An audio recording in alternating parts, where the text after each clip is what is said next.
Assalamualaikum warahmatullahi wabarakatuh. Hello everyone, my name is Diayu Veronica. In this video, I will present my Pecha Kucha presentation about Kartini and me. I will briefly explain who Kartini is. Kartini or Raden Ajeng Kartini is the daughter of Raden Mas Sosroningrat, who is the regent of Jepara, and her mother named Hasirah.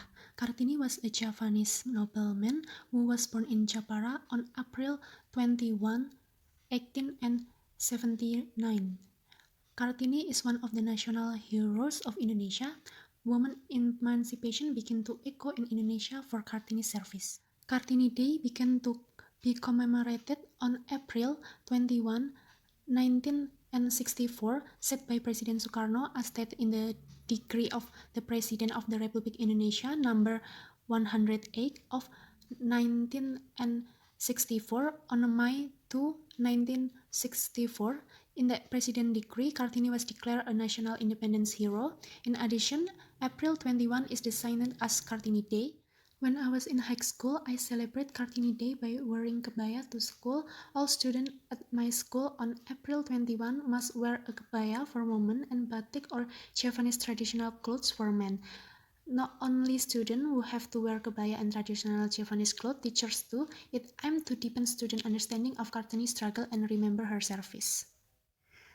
In addition to wearing a kebaya on April 21 as a form of celebration and commemoration of Kartini Day, as Gen Z who is very familiar with social media, I and my other friends will definitely update posts about Kartini Day on social media.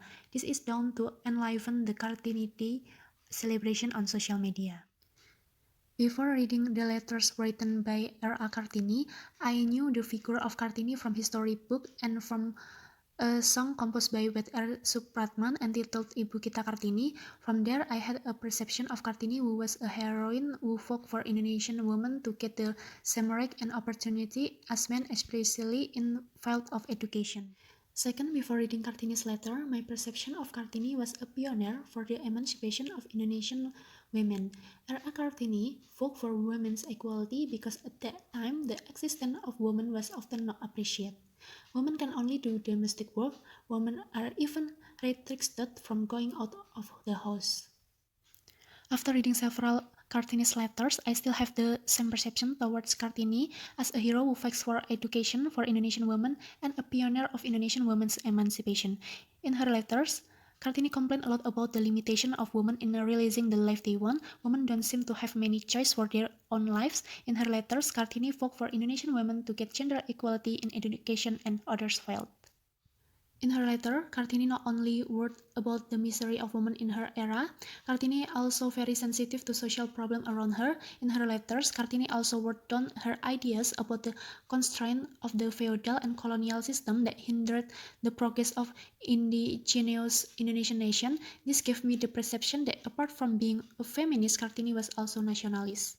In the movie and in her letter, Kartini is both described as a woman who fight for gender equality. She also fight for women of the time to get an education.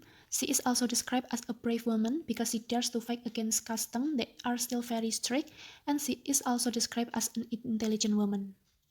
In the movie and also in the letters, there is no significant difference between the movie and the depiction of Kartini's figure when viewed from the writings and thoughts that she put into her letters. The gender issue that has caught my attention is violence against women. Violence against women is also known as gender-based violence. Is an act of violence in which the main victim are women. Violence against women is often seen as a way to oppress women, both in society in general and in interpersonal relationships.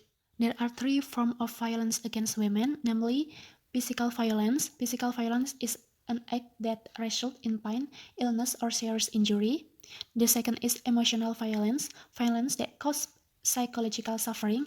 And the third is sexual violence, namely act of forced sexual intercourse and sexual harassment. So you can see in the screen the number of cases of violence against women in Indonesia that report by Komnas Perempuan. The number of cases increased by about 50% from the 2020. Factors that causing violence against women. Number one is patriarchal culture. Society still view men as much higher than women. Number two is the stereotype that women are weak. Number three is no gender equality. Number four, sociocultural factor. Sociocultural factors that justify the use of violence and prevent women from reporting the violence they experience and seeking for help. Number five, awareness of anti-violence against women is still low. Kartini Day can be commemorated by holding a campaign on awareness about anti-violence against women. With these campaigns on gender issue, it is hoped that the public regarding gender issue can reduce the case of violence against women. Kartini is a brave and intelligent woman. With her courage and the support from those who support her, Kartini was able to fight gender inequality and custom that held her back. We can also do the same thing in the moment to commemorate Kartini's Day. All of us unite to support women to have the courage to speak up if they experience act of violence. Another way to celebrate Kartini Day is to donate to women victims of violence. This donation will later be used for recovery, considering that violence against women has a negative impact on the physical and psychological condition of the victim. It is hoped that with the donation collected, the victims can recover from their bad experience. Social media has a huge impact in the field of information. Using social media as a tool to raise awareness about anti-violence against women is an effective way because the large number of social media users.